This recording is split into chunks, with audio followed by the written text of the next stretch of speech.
Shalom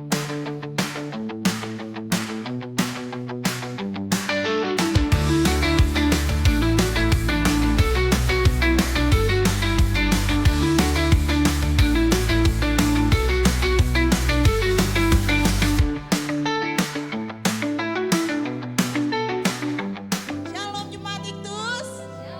Puji nama Tuhan, berikan kemuliaan buat Tuhan kita. Dia dahsyat, dia luar biasa. Kita bersyukur kalau kita boleh ada di tempat ini semua karena kasih kebaikan dan anugerah Tuhan.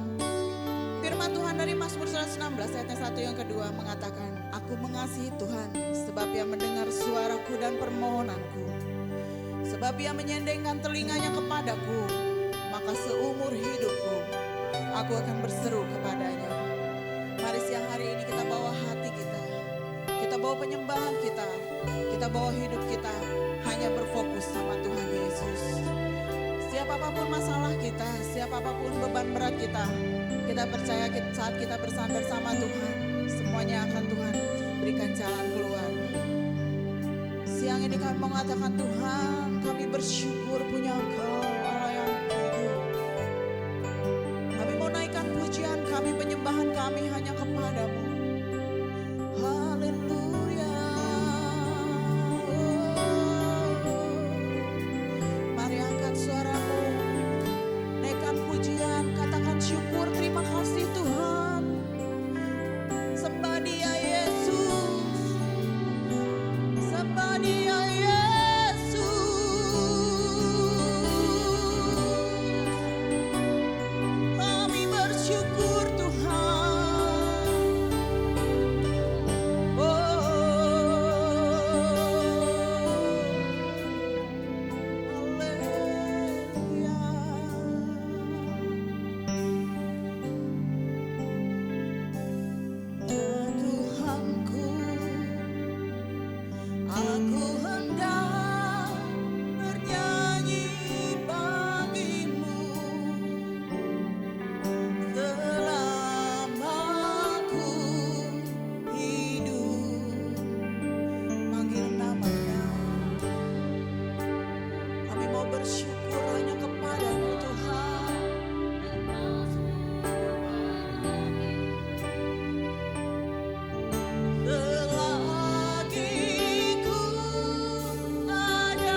tempat ini Tuhan. Kami mau memuji-Mu, kami mau menyembah-Mu Tuhan. Kami mau bertepik sorak untuk kemuliaan nama-Mu. Kami mau bernyanyi, kami mau bersorak hanya bagi-Mu. Semua yang percaya sama-sama kita mau katakan amin. Haleluya. Boleh kasih salam kanan kiri kita dulu. Katakan Tuhan Yesus baik, amin. Kita mau nyanyi bagi Dia, kita mau puji Dia, kita mau tinggikan namanya, amin.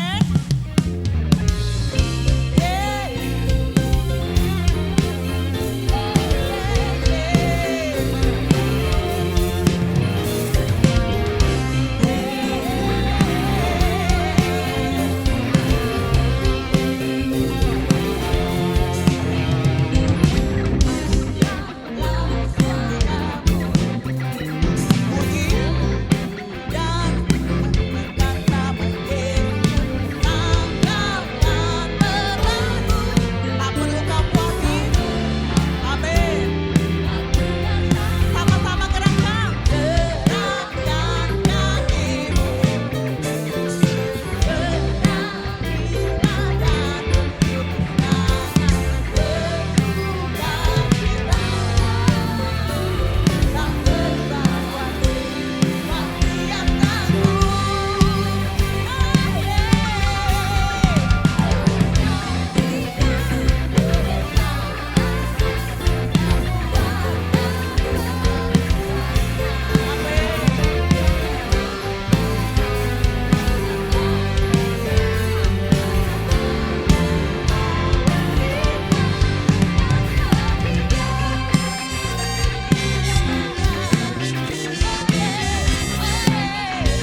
Semua hati kita yang percaya pada Tuhan, kita mau selalu bernyanyi bagi Tuhan, amin.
Saya di depan udah basah kuyup. Terima kasih Tuhan Yesus. Kita mau dengar kesaksian dari salah satu yang suka dengerin YouTube kita nih. Tinggalnya jauh banget. Saya persilakan Saudari Christina untuk maju.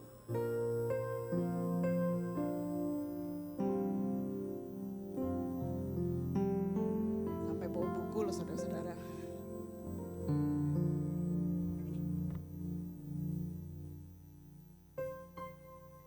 Thank you. Perkenalan dulu kan? Aku udah sering banget lihat kalian dari semenjak Om sama Tante mulai ikut community di YouTube. Tante sama Om nggak tahu gimana kalian nggak memberkati aku. Kan dulu. Oke.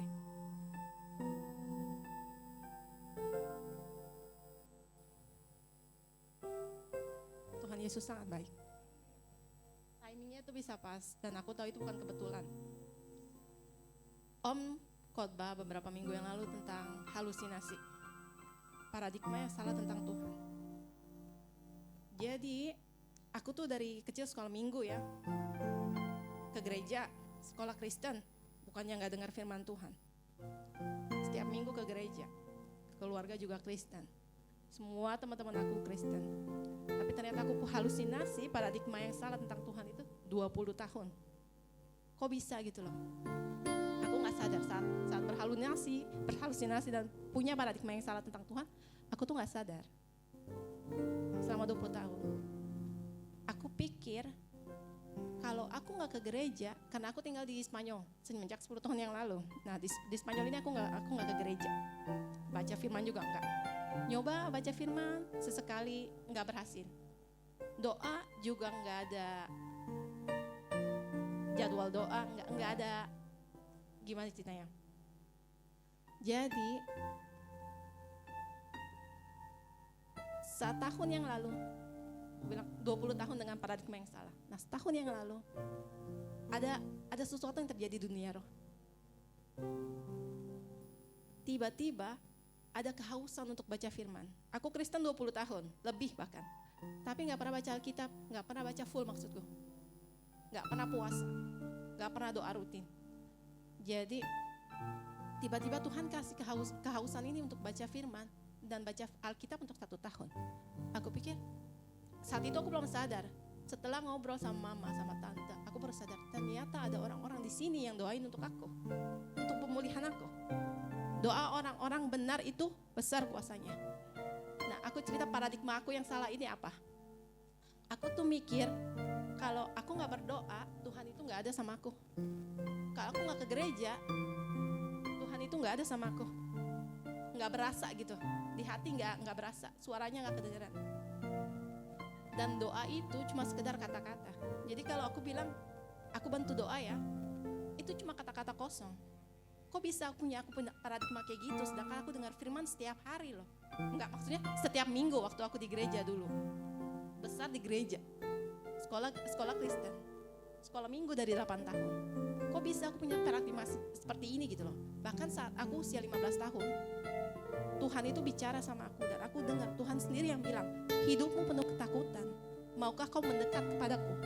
Tuhan yang bilang loh, aku akan menyediakan masa depan yang indah kepadamu. Tuhan bilang begitu, aku dengar sendiri suara Tuhan. Tapi setelah aku dengar, aku cari Tuhan gimana caranya mendekat kepada kamu. Ada tipu muslihat iblis, ada menara kebohongan, walaupun aku cari, aku gak ketemu. Aku mikir Yesus itu, Alkitab itu kisah fiksi. Padahal aku dengar suara Tuhan dan aku selalu aku punya iman, aku gak pernah ragu kalau Tuhan Yesus itu Tuhan. Aku selalu yakin. Tapi image-nya Tuhan ini jadi ngaco. Image ini jadi ngaco.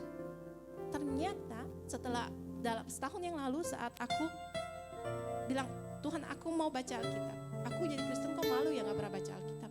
Maksudnya baca full. Gak pernah, kok gak pernah doa ya, kok gak pernah puasa. Dan aku lakuin 3 hal itu setiap hari. Dan saat aku baca firman, kalau dulu aku baca firman, aku gak bisa ngerti. Kayak sekedar kata-kata. Sekedar kata-kata masuk di telinga, tapi gak masuk ke spirit, gak masuk ke roh. Dan saat aku mulai baca Alkitab setahun yang lalu, kata-kata itu berubah, jadi hidup. Kayak tirainya itu jadi keangkat dan aku bisa ngerti kata-kata Tuhan. Kayak berapa kali kita dengar kalau bibit yang ditabur, parabola tentang Yesus cerita parabola tentang firman Tuhan itu seperti bibit yang ditabur. Kita kan dengar berkali-kali ya. Dan saat setahun yang lalu aku baru sadar, ternyata firman Tuhan yang ditabur itu gak pernah berakar di dalam hidup aku. Karena masih ada ini menara kebohongan dari iblis. Dan saat aku berdoa, baca firman Tuhan, aku komit sama Tuhan, ternyata aku ngejalanin yang Tuhan minta aku 20 tahun yang lalu untuk mendekat kepada Tuhan. Dan saat itu aku mulai bangun relasi sama Tuhan tanpa aku tahu ya. Karena Tuhan bilang, aku berdoa, aku cerita sama tante. 2 bulan kemudian semenjak aku mulai, tar dulu, jadi ngaco nih. Jadi sebulan tante, beberapa minggu, 2-3 minggu setelah aku mulai ini komit sama Tuhan, dan Tuhan buka tirai dari mataku. Jadi firman itu mulai masuk. Tante kirimin aku link tentang Ignus Community. Jadi itu timingnya itu pas banget. Dari aku mulai bangun hubungan sama Tuhan dan ibadah setiap minggu. Anak-anakku tahu karena setiap minggu di setel di TV. Maka aku bilang aku bersyukur banget, Tante nggak tahu betapa kalian memberkati aku di sana. Karena aku nggak ke gereja di sana kan. Jadi nggak juga komunitas aku di sana tuh bukan orang Kristen. Mereka Katolik tapi nggak ngelakuin hidup sebagai orang Kristen. Jadi 1 tahun yang lalu tiba-tiba dalam dunia roh ada yang berubah. Dan timingnya pas sama web YouTube-nya Tante Ignus Community. Jadi kalian itu nggak memberkati aku tanpa kalian sadar. Aku tahu muka-muka kalian, walaupun kalian nggak tahu muka aku. Nah, saat aku lakuin hal itu, karena dulu tuh aku kalau makan suka banget makan, nggak bisa berhenti makan gitu, bikin makan terus. Saat puasa, ternyata ada sesuatu yang berubah. Aku ngebunuh kedagingan aku, rohnya aku dibangkitkan. Aku cuma perlu taat sama Tuhan. Aku ngelakuin apa yang Tuhan minta, bangun relasi sama Tuhan. Aku mulai taat, Tuhan yang bekerja di dunia roh. Nah, 2 bulan kemudian, aku cerita sama Tante, aku doa sama Tuhan. Tuhan pulihkan semua paradigma aku yang salah tentang Tuhan. Tuhan kasih gambaran di kepala aku. Tuhan itu selama 10 tahun aku di sana, walaupun aku gak ke gereja, walaupun aku gak berdoa atau baca firman, Tuhan itu ada sama aku. Roh Kudus itu ngasih sugesti untuk setiap hal yang aku lakukan. Itu Tuhan kasih, cuma aku buta. Aku tuli saat itu. Di saat aku mendekat sama Tuhan, aku ngelakuin perintahnya Tuhan, aku taat, aku bisa melihat dan bisa mendengar gitu. Aku cerita sama Tante yang soal aku berdoa sehari sebelumnya, Tuhan kirim aku ke dunia ini untuk apa gitu. Aku mesti apa? Aku berdoa seperti itu kan. Paradigma aku tentang doa dipulihkan. Kalau bilang doa itu cuma sekedar kata-kata, enggak. Doa itu besar kuasanya. Tapi kita harus berdoa sesuai dengan firman. Kita deklarasi apa yang sudah Tuhan kasih di Alkitab. Itu firman yang hidup. Sehari kemudian Tuhan kasih orang. Aku melihat orang kecelakaan di samping aku. Itu sumber hidup aku nggak pernah lihat ya. Dari kejadian itu, Roh Kudus bilang kamu cuma perlu taat. Aku tahu kamu mau tolong orang gitu. Tapi saat orang luka, itu gak boleh ditolong, gak boleh dipegangin, gak boleh disentuh sama sekali. Jadi Roh Kudus bilang, kamu gak usah mikirin yang ribet-ribet tujuan hidupmu apa. Cuma satu aja sekarang, taat. Udah itu aja. Dan saat aku taat, Tuhan buka semua. Nah yang aku mau cerita itu, saat kita berubah dari paradigma yang salah, dari halusinasi ini, ternyata ada yang namanya peperangan roh. Si iblis ini menyerang balik gitu. Karena kita udah pindah posisi dari kegelapan ke terang. Nah, peperangan roh aku itu di dalam mimpi. Tuhan kasih penglihatan di dalam mimpi. Ini panjang kalau diceritain. Jadi intinya itu dalam mimpi Tuhan bisa kasih penglihatan. Tapi saat kita jadi gimana ya? Kayak Om bilang identitas kita ditemukan dalam Kristus. Ya betul. Tapi kata-kata dalam doa itu sangat-sangat penting. Kita harus deklarasi. Kita harus tangking semua menara kebohongan iblis sama tipu muslihat yang saat itu ada di dalam aku. Dan saat aku lakukan itu setiap malam, saat Tuhan kasih penglihatan, ini loh, kamu tuh saat ini diserang dalam dunia roh. Serangannya tuh kayak gini. Dan saat di dalam mimpi itu aku bisa ngelawan. Ngelawannya pakai apa? Firman Tuhan. Pakai Roh Kudus. Tuh. Mau diceritain gimana mimpinya? Peperangan rohnya panjang ya. Saat itu aku nanya sama Raul, kamu sering gak sih? Raul itu suamiku, jadi aku nanya, kamu sering gak sih mimpi aneh kayak gini? Kayak gak masuk akal gitu. Kalau orang bilang sleep paralysis ya, tapi sleep paralysisnya bukan tidur di kamar terus gak bisa bangun, bukan kayak gitu. Di dalam mimpi bisa sampai berulang. Dan itu ada tahapnya. Sampai Tuhan, aku tanya Tuhan, segala pintu dan jendela, karena Tuhan kasih lihat yang kebuka dalam roh aku tuh bukan pintu, karena pintu Yesus itu pintu. Aku adalah pintu. Yang terbuka itu jendela. Jadi aku saat bangun tidur, Tuhan kasih lihat pencuri datang untuk mencuri dan membunuh, tapi aku datang untuk memberi.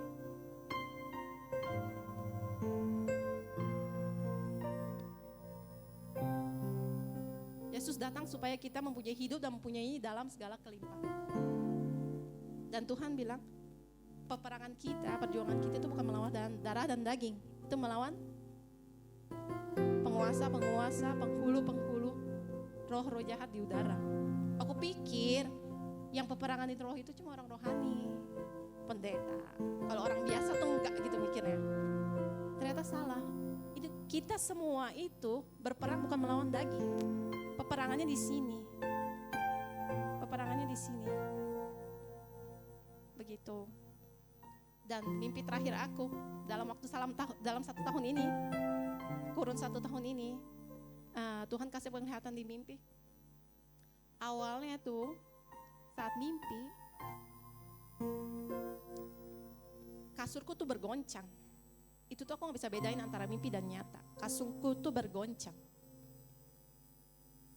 Dan dalam mimpi aku tolak dalam nama Yesus. Saat itu aku ngomong Inggris, aku tolak dalam nama Yesus. Terus aku bangun, bingung dong. Loh, ini mimpi atau nyata? Terus beberapa minggu kemudian atau beberapa bulan kemudian aku mimpi lagi. Mimpinya kali ini ada orang yang berdiri di samping kasur aku. Aku tidur sama anakku yang paling kecil.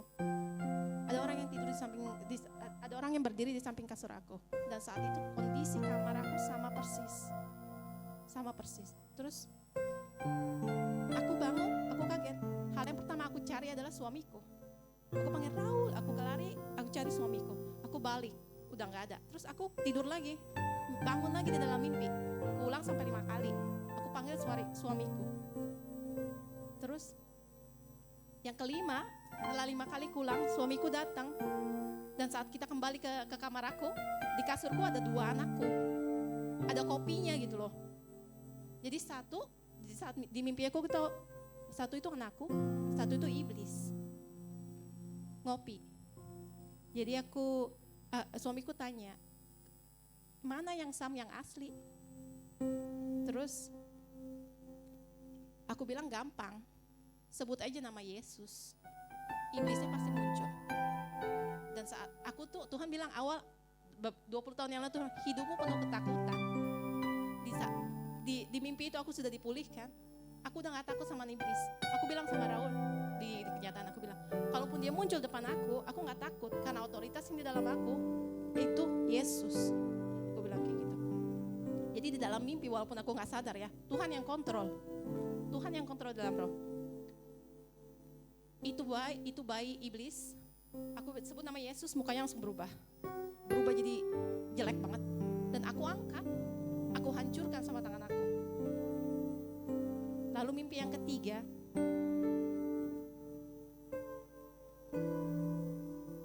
aku bangun tengah malam, aku jalan ke ruang tamu dan ke dapur. Di situ ada jendela besar ke daerah laundry. Jendelanya kebuka lebar. Aku mikir, kok suamiku buka jendela ya, lebar-lebar. Aku mikir kayak gitu. Terus aku coba tutup, gak bisa. Dan aku jalan itu kayak mabok loh. Gak bisa, kayak bergoyang, kayak berawan. Aneh banget. Dan terus aku bilang, kok jendelanya kebuka lebar? Aku tutup gak bisa. Aku sampai pakai seluruh badan untuk tutup jendela, gak bisa. Terus aku panggil suamiku sambil teriak. Gak bisa keluar dari mulut. Kayak gitu. Benar-benar kayak badan kayak mabok lah. Terus aku mau panggil polisi. Kan ada pencuri mau datang dari jendela gitu. Aku dengar suaranya udah di lantai bawah. Dia mau masuk rumah aku, pencuri. Nah, aku panggil polisi nggak bisa. Satu-satunya nama yang bisa aku panggil itu Yesus. Satu-satunya nama yang bisa aku panggil Yesus. Tapi dalam mimpi itu aku mikir kayak gini. Ada yang masih salah. Karena aku berpikir, harusnya aku panggil suamiku dong, kan lebih cepat. Harusnya aku panggil polisi dong, kan pencuri. Ternyata Tuhan pulihkan lagi. Hal pertama yang harus kita panggil, lebih dari siapapun itu Yesus. Setelah mimpi itu aku doa sama Tuhan. Setelah bangun tidur, aku bilang, aku doa dan naik deklarasi. Segala pintu, gak cuma pintu yang terbuka, tapi segala jendela yang terbuka itu ditutup dalam nama Yesus. Tuhan lingkupi kita dengan darah Yesus. Karena darah Yesus itu seperti perisai. Jadi aku doa itu. Dan mimpi selanjutnya, ini mimpi yang keempat. Aku bilang, Tuhan, aku mau jendelanya ditutup. Aku gak mau ada serangan-serangan ini lagi. Aku mau jendelanya Tuhan. Tuhan kasih penglihatan. Kali ini mimpinya di dalam rumah, gerbangnya udah ketutup.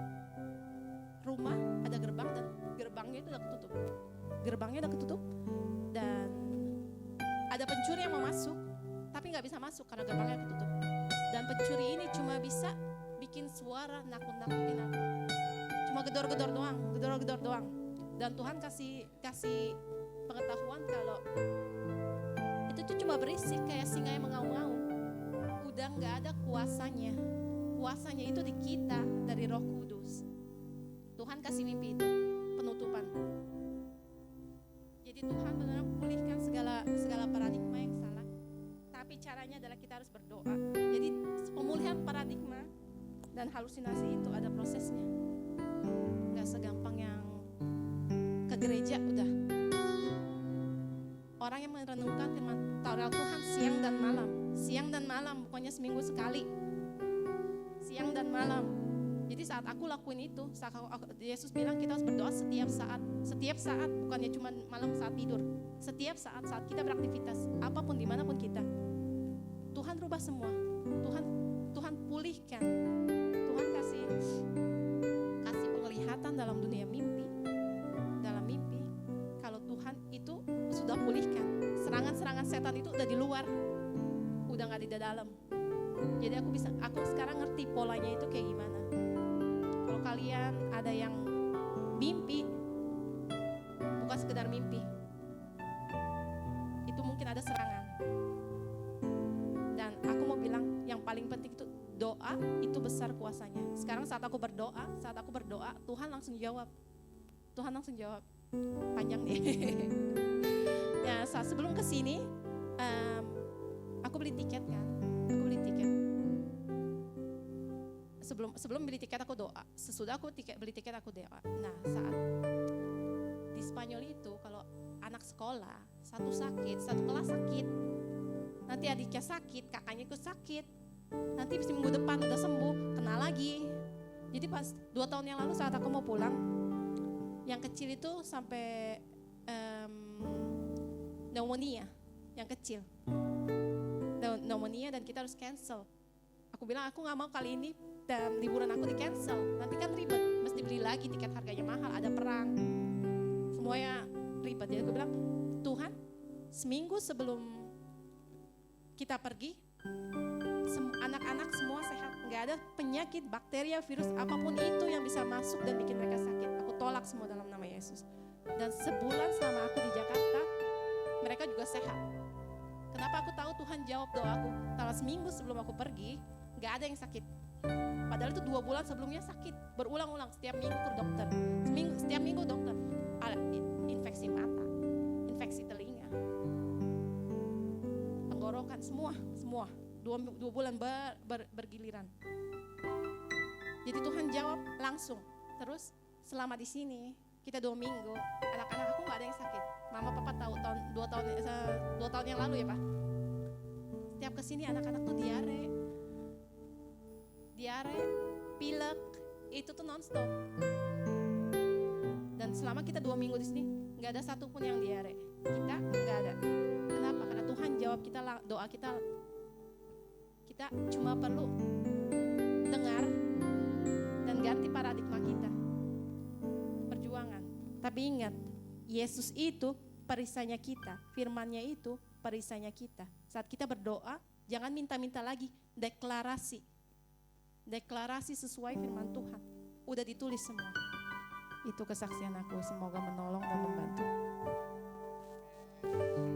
Puji Tuhan, kesaksian yang indah dan luar biasa bagi kemuliaan nama Tuhan, amin. Kita mau siapkan hati kita mau siapkan diri kita untuk mendengarkan firman Tuhan. Kita mau katakan, ini hati kami Tuhan, kami mengasihi.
Bapa kami yang di surga, inilah hati kami Tuhan. Kami rindu Tuhan untuk mengenal Engkau lebih lagi Bapa. Kami telah memuji dan memuliakan nama-Mu ya Bapa. Tiba saatnya Tuhan, kami rindu untuk mengenal Engkau secara pribadi melalui firman-Mu Tuhan yang akan disampaikan oleh hamba-Mu. Kiranya Engkau berkati hamba-Mu Tuhan, urapan-Mu turun atas beliau Tuhan. Terima kasih Bapa, kami siap Tuhan untuk mendengarkan firman-Mu. Di dalam nama Yesus kami telah berucap syukur. Haleluya. Amin. Amin. Shalom Bapak Ibu. Kesaksian Ibu Christina namanya. Sangat luar biasa. Memberkati kita semua, amin. Hebat ya kesaksiannya ya. Saya sampai dengar ya. Luar biasa pengalaman dia dengan Tuhan. Oke, hari ini saya akan berkhotbah. Judulnya Membangun Kesatuan. Coba, mana dia? Oke. Kita buka Alkitab kita, 1 Korintus 12 ayat 25 dan 27. Saya akan membacakan buat kita semua. Dikatakan demikian, supaya jangan terjadi perpecahan dalam tubuh, tetapi supaya anggota-anggota yang berbeda itu saling memperhatikan. Karena itu, jika satu anggota menderita, semua anggota turut menderita. Jika satu anggota dihormati, semua anggota turut bersukacita. Kamu semua adalah tubuh Kristus dan kamu masing-masing adalah anggotanya. Jadi judul khotbah saya hari ini adalah membangun kesatuan. Kalau kita melihat fenomena yang sering terjadi di hari-hari terakhir ini, manusia mudah sekali berkonflik dengan sesamanya. Kadang persoalannya sepele, ya, bisa karena salah paham, beda pendapat, tapi kalau konflik tidak diurus dengan baik, konflik tidak diselesaikan dengan baik, itu dapat merusak hubungan. Saya beberapa bulan ini ya, disuruh Ibu Gembala mendoakan satu keluarga. Ya, Ibu Gembala bilang begini, Kolis, ada satu keluarga, kamu doakan terus kamu injili. Saya pergi ke rumah jemaat ini. Begitu saya sampai di rumah keluarga ini, si ibu yang punya rumah menyambut saya dengan baik. Kami ngobrol di ruang tamu, kurang lebih 10 menit saya ngobrol gitu ya. Setelah selesai ngobrol, saya tanya si ibu, Ibu, si bapak kemana? Si ibu bilang, Pak Kolis, suami saya ada di depan, di kamar, di dalam kamar. Terus saya bilang sama si ibu, panggil Bu keluar, biar kita doa. Si ibu bilang, Pak, kami sedang tidak baik-baik saja katanya. Kami sedang ribut katanya. Gimana respon saya? Respon saya gini, oh gitu ya. Terus di sebelah kamar si bapak ada satu kamar lagi. Saya tanya, Bu, kamar yang sebelah kamar siapa? Kamar saya katanya. Apa lagi respon saya? Oh gitu ya, jadi satu rumah beda Satu rumah beda kamar. Coba tanya kiri kananmu, ya suami istri, coba tanya. Sebelahnya masih satu kamar enggak dengan istrinya di rumah? Bayangin, satu rumah beda kamar, kenapa? Ribut. Setelah itu saya tanya si ibu, tujuan saya datang ke rumah itu sebenarnya mendoakan anaknya. Saya tanya si ibu, Ibu, anak di mana? Si ibu cerita, Pak Kolis, anak saya 2. Satu kerja, satu di atas. Rumahnya 2 lantai. Terus saya bilang sama si ibu, boleh Bu kita ke atas untuk mendoakan si anak? Boleh Pak katanya. Kami naik. Begitu kami naik ke atas, si anak teriak dari atas. Mah katanya, ngapain sih bawa-bawa orang? Si mama bilang, ini pendeta saya bawa mau doain kamu. Saya nggak mau katanya. Bayang itu, hubungan mereka sangat parah. Suami dengan istri hubungan rusak, dengan anak juga sama. Ingat Bapak Ibu, kalau hubungan kita rusak, sulit bagi kita untuk membangun sebuah kesatuan. Katakan amin. Kalau rusak hubungannya, sulit bagi kita untuk membangun kesatuan. Ingat, hanya di dalam kesatuanlah ada kekuatan. Kalau kita satu pasti kita kuat. Saya punya video Bapak Ibu ya, lihat kalau kita satu kita kuat. Saya dapat dari YouTube nih videonya, bagus ya.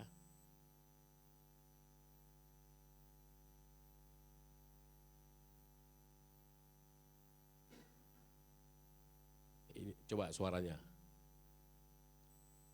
Ini mau dimangsa nih, tapi karena mereka bersatu nggak bisa dimangsa. Ini pemangsanya nih.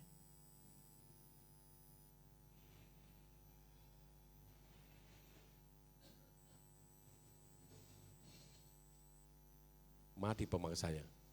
Karena bersatu mereka. Ini lihat semut nih. Ini juga mau dimangsa nih semut nih. Tuh.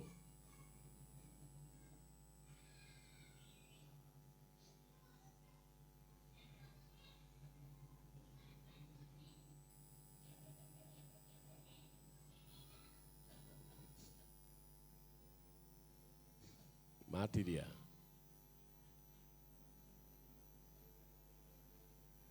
Ini kepiting juga mau dimangsa.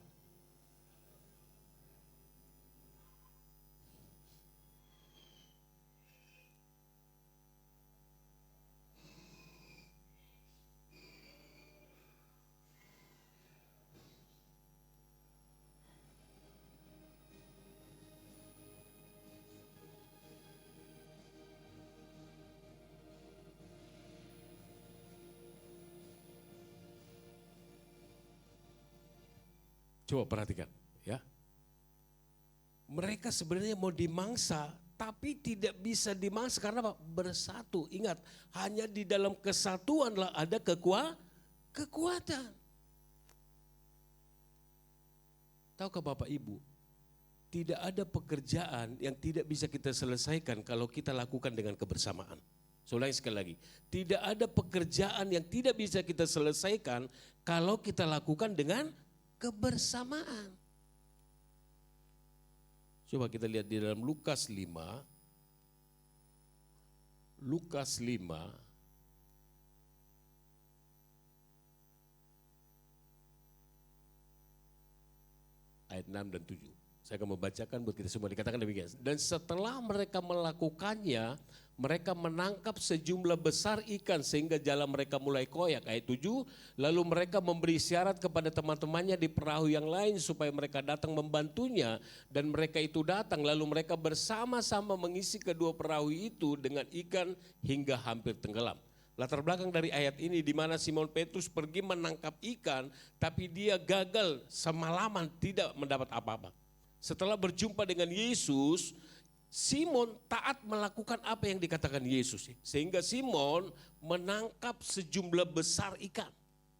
Ya, menurut kitab Yohanes yang ditangkap itu 153 ekor ikan. Coba perhatikan Bapak Ibu, 153 ekor ikan itu banyak apa sedikit? Banyak. Pertanyaan saya, bisa enggak Simon mengangkat sendiri? 153. Coba sebelah sini dulu, sebelah kanan. Bisa enggak Simon mengangkat sendiri 153 ekor ikan? Hah? Enggak ya? Oke, sebelah sini bisa enggak 153? Dari mana Bapak Ibu tahu dia enggak bisa mengangkatnya? Hah? Dari mana Bapak Ibu tahu bahwa Simon tidak sanggup mengangkat sendiri? Hah? Jalannya koyak. Yang lain? Jalannya koyak. Yang lain? Udah pada makan belum? Belum ya? Nanti kita makan lontong. Ada lontong di luar saya lihat tuh. Dari mana Bapak Ibu tahu Simon tidak sanggup mengangkat ikan itu? Jawabannya, dia panggil teman-temannya. Kalau Simon bisa mengangkat, perlu enggak teman-temannya? Enggak. Pertanyaan yang kedua, kalau Simon tidak punya hubungan dengan orang lain, mau enggak orang lain itu membantunya? Hah? Enggak.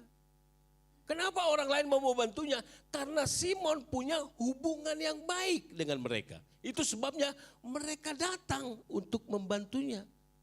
Ingat Bapak Ibu, tidak ada pekerjaan yang tidak bisa kita selesaikan kalau kita lakukan dengan kebersamaan. Katakan amin.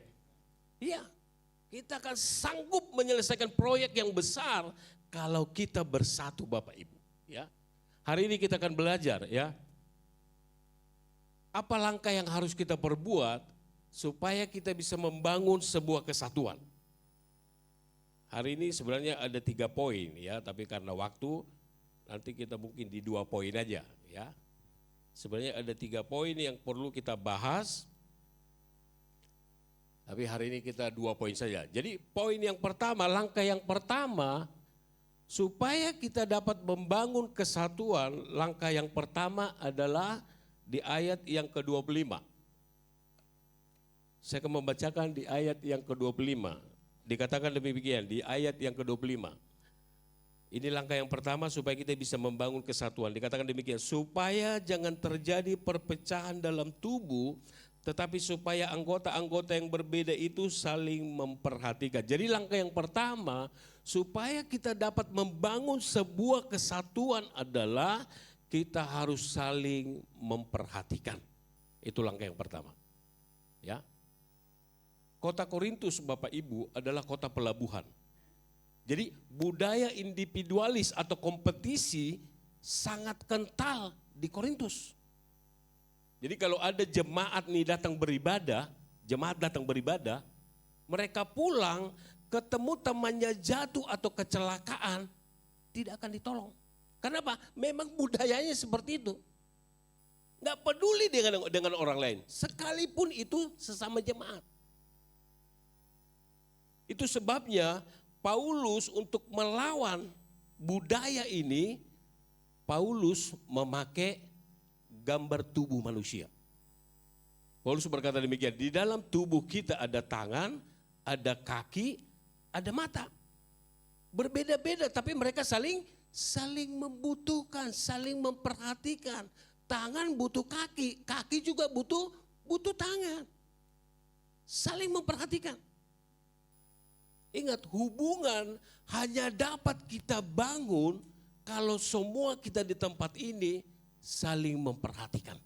Saya ulangi sekali lagi, hubungan hanya dapat terbangun kalau semua kita yang ada di tempat ini saling peduli satu dengan yang lain. Jangan sibuk dengan diri sendiri sampai lupa dengan orang lain. Tahun lalu Bapak Ibu, ya, pas tanggal 19 Mei istri saya ulang tahun. Jadi dia ulang tahun tuh 19 Mei tahun lalu. Yang anehnya saya dengan kedua anak saya lupa mengucapkannya. Lu bisa bayangkan tuh. Terus apa yang terjadi Pak Golis setelah Pak Golis lupa? Ada 2 yang terjadi. Yang pertama, dia mogok bicara 1 hari. Yang kedua apa Pak Golis? Dia mogok masak 1 hari. Lu bisa bayangkan tuh. Saya suaminya lupa. Harusnya kan orang yang selalu bersinggungan dengan kita, yang ketemu dengan kita, harusnya kalau dia ulang tahun kita harus mengucapkannya. Itu bentuk perhatian kita baginya.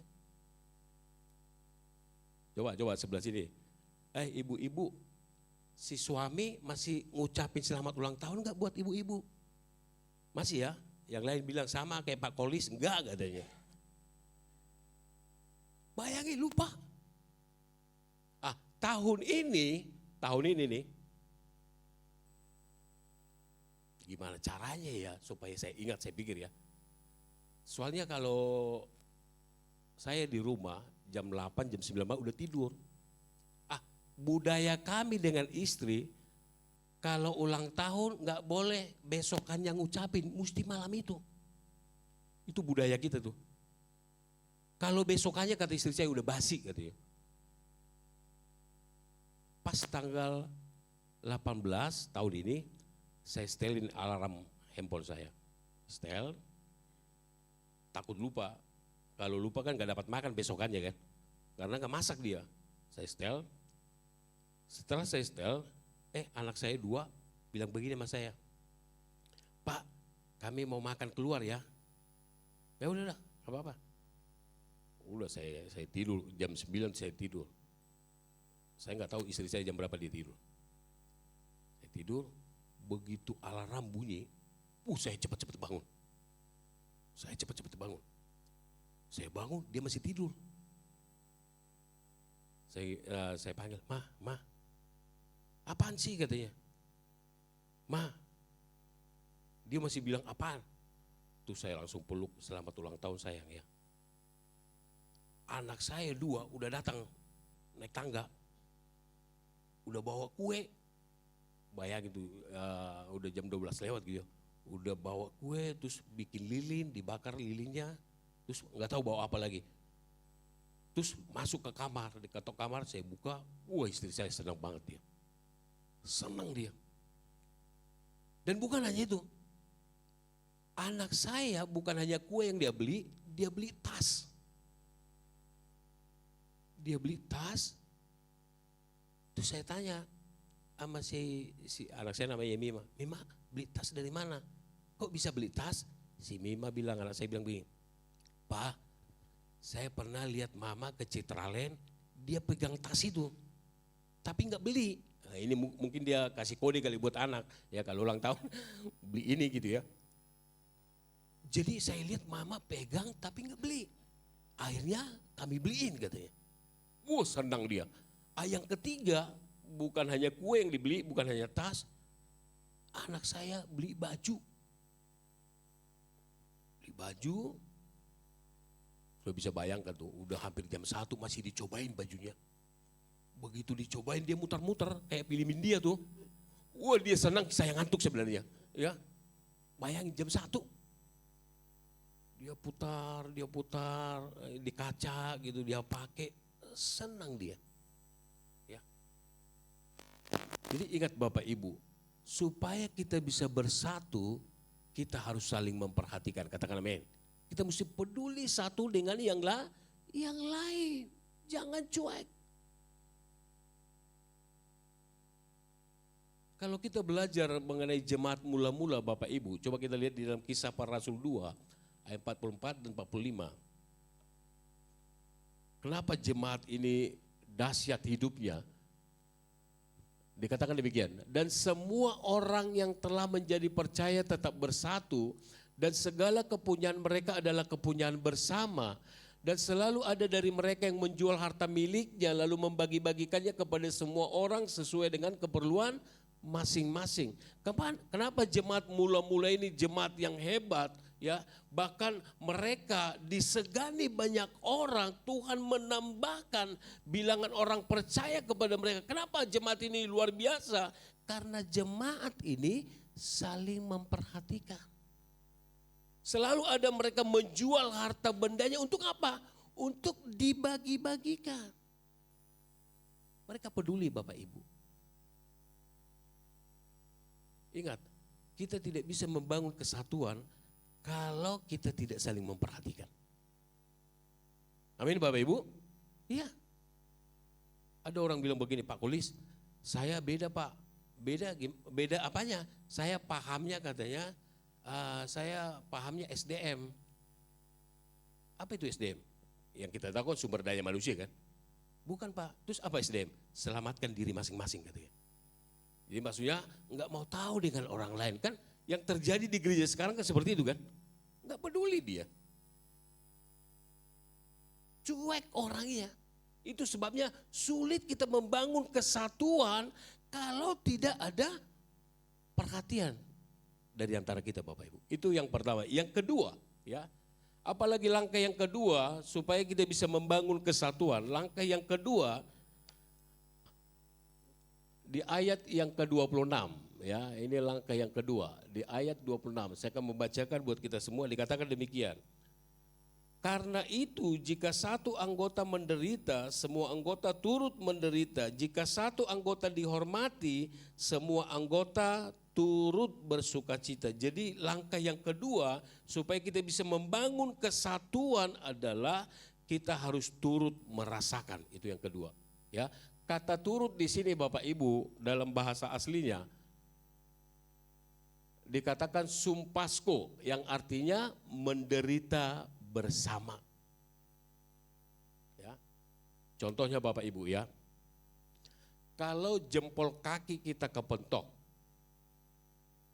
maka semua badan sakit kan? Benar apa salah Bapak Ibu?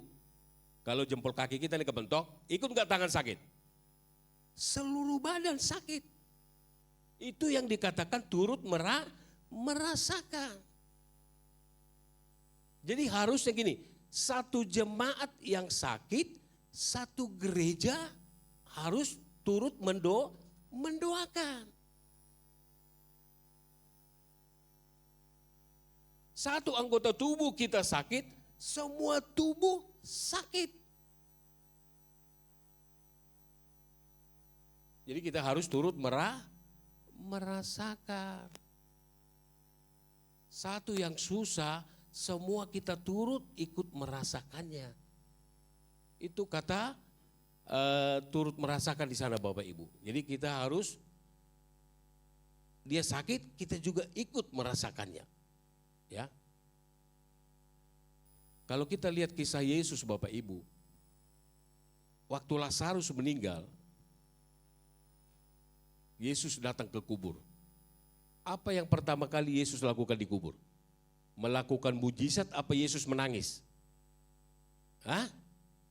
Coba kita lihat di dalam Yohanes 11 ayat 35. Ini pertama kali yang Yesus lakukan di kubur.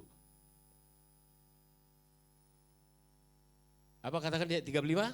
Maka menangislah Yesus. Kenapa Yesus menangis? Karena Maria dan Marta menangis. Mereka sedih, Yesus juga ikut turut merasakan.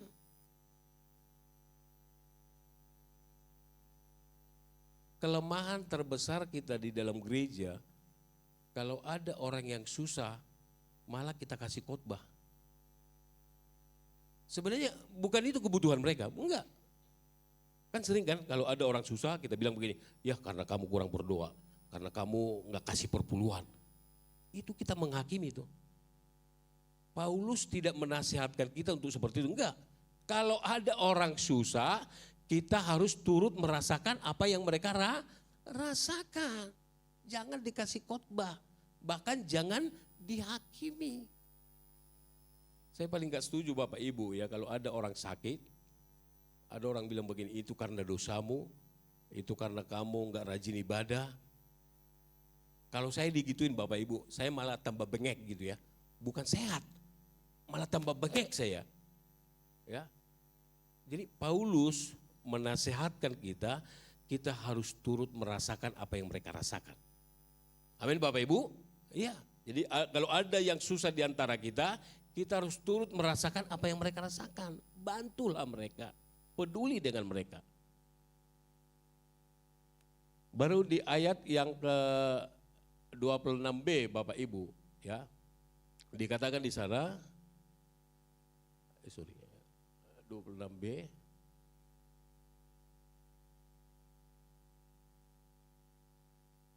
Kata bersukacita di ayat 26b itu berasal dari bahasa aslinya yaitu sukairo yang artinya bergembira bersama.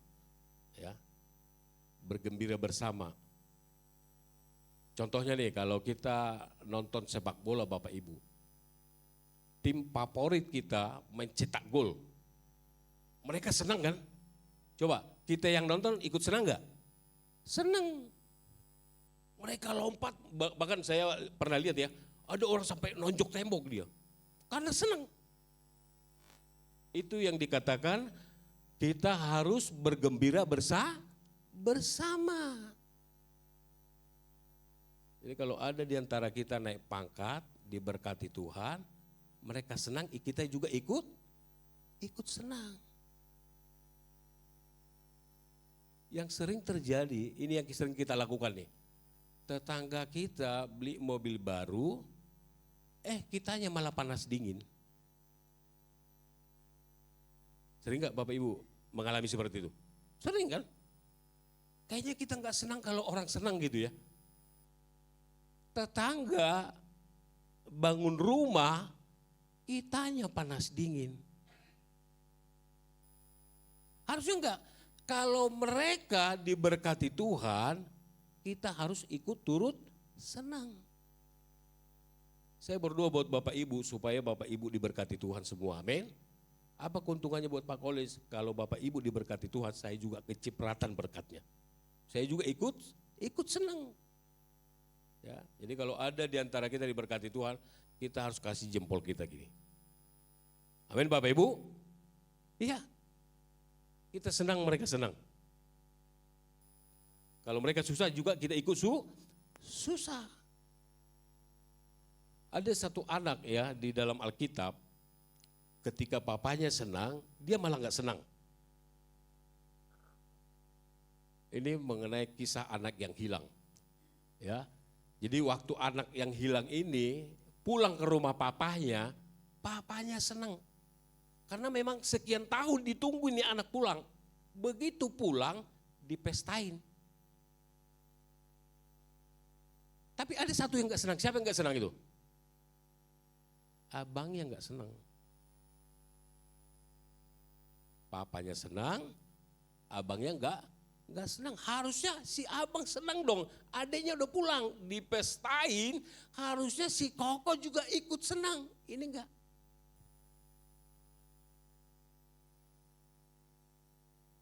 Kita kadang-kadang balik ya, kalau ada orang susah kita senang.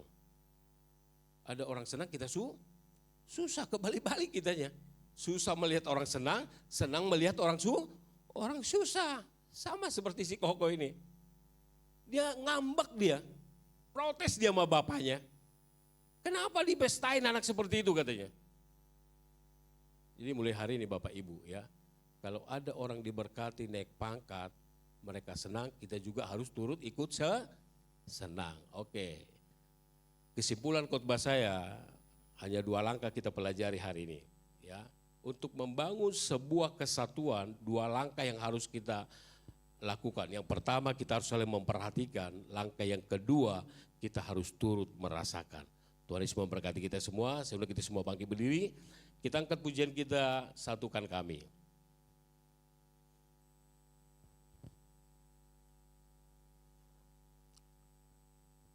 Coba kita nyanyi satukan kami. Mari yang singernya tadi kita nyanyi.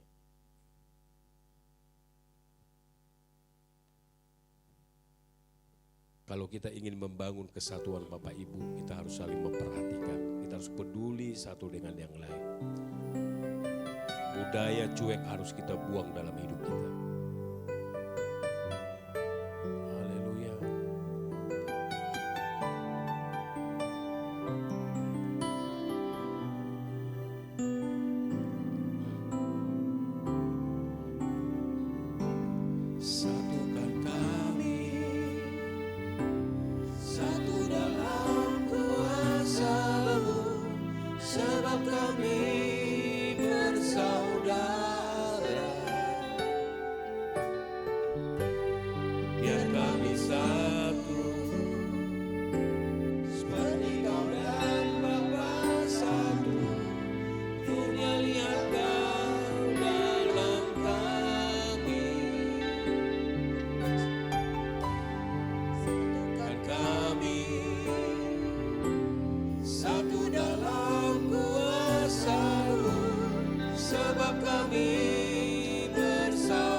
satu dengan yang lain bergandengan tangan.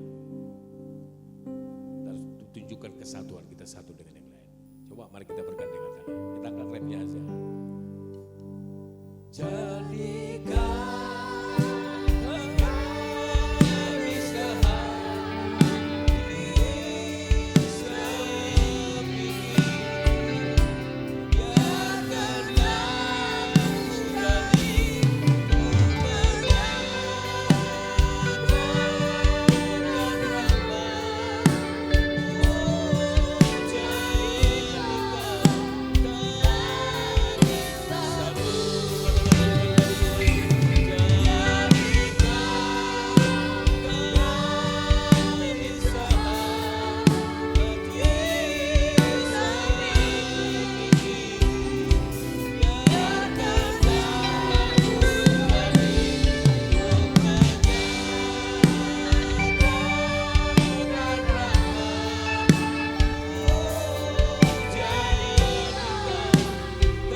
Jadikan selama ini Tuhan, kalau kami tidak bersatu satu dengan yang lain,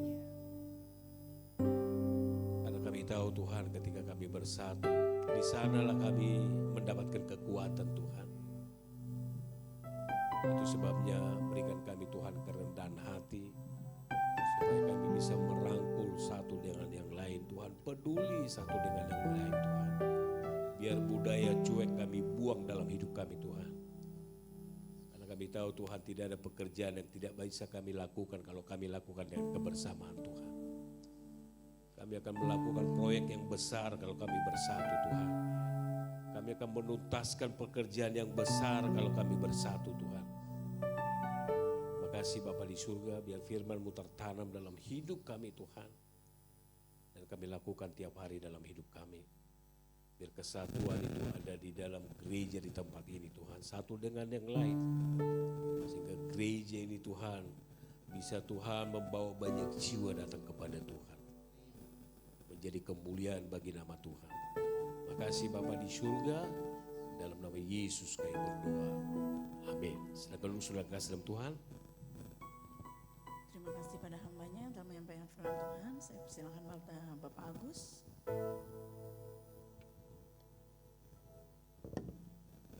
Shalom, selamat siang Bapak Ibu Saudara. Terima kasih kepada Bapak Pendeta, pada Pak Pendeta Kolis yang telah menyampaikan firman Tuhan. Kiranya Tuhan memberkati pelayanan dan keluarga.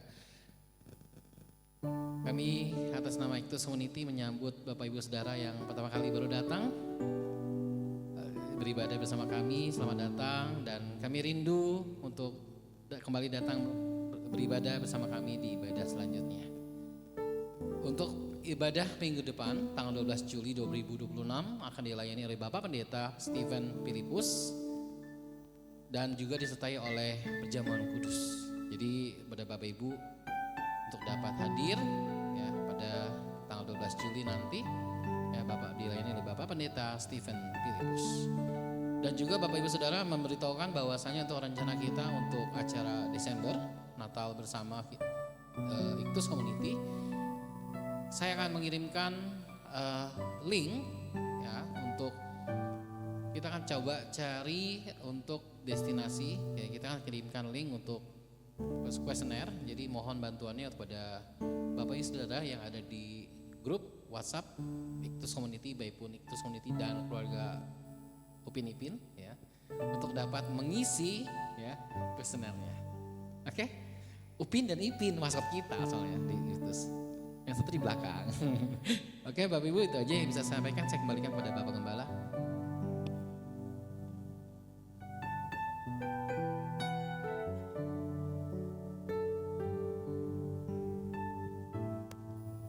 Ya, terima kasih kepada Bapak Pendeta Kolis yang sudah menyampaikan firman Tuhan, yang mengajarkan kepada kita untuk hidup di dalam kebersamaan. Karena di dalam kebersamaan adalah kehendak dari Tuhan, dan kebersamaan ada kekuatan untuk kita menjangkau Amin. Ya, kita bangkit berdiri, kita akhiri ibadah kita. Bapa di dalam sorga, Tuhan Yesus yang baik, terima kasih buat hadirat-Mu di tengah-tengah kami dan kasih kemurahan-Mu yang mengantar kami ada di tempat ini. Kami boleh bersama-sama memuji, menyembah, mengagungkan Kau. Kiranya kemuliaan hanya bagi nama Tuhan Yesus saja. Terima kasih Tuhan Yesus, kami sudah mendengarkan firman-Mu. Biarlah kami menerima firman-Mu dengan kerendahan hati untuk kami bersatu, saling memperhatikan dan turut merasakan apa yang dirasakan oleh saudara kami, dan kami boleh menjadi kuat oleh karena kami dalam kebersamaan untuk memuliakan nama-Mu saja. Berkati hamba-Mu, berkati keluarganya dan pelayanannya. Terima kasih Tuhan Yesus untuk jemaat-Mu yang sudah setia hadir di dalam ibadah ini. Kami percaya juga Engkau yang memberkati mereka, Engkau yang menguatkan mereka, Engkau yang memberikan semangat kepada mereka, Engkau jawaban hidup mereka, Engkau yang mencukupkan mereka, Engkau juga yang menyembuhkan, memulihkan keadaan mereka. Terima kasih Tuhan Yesus, dan pada akhirnya jemaat kekasihnya Allah, angkatlah hatimu dan tanganmu, dan marilah kita pulang dengan membawa berkat dari Allah Bapa, kasih dari Tuhan Yesus, dan penyertaan Roh Kudus menyertai kita sekalian dari saat ini sampai selama-lamanya. Amin.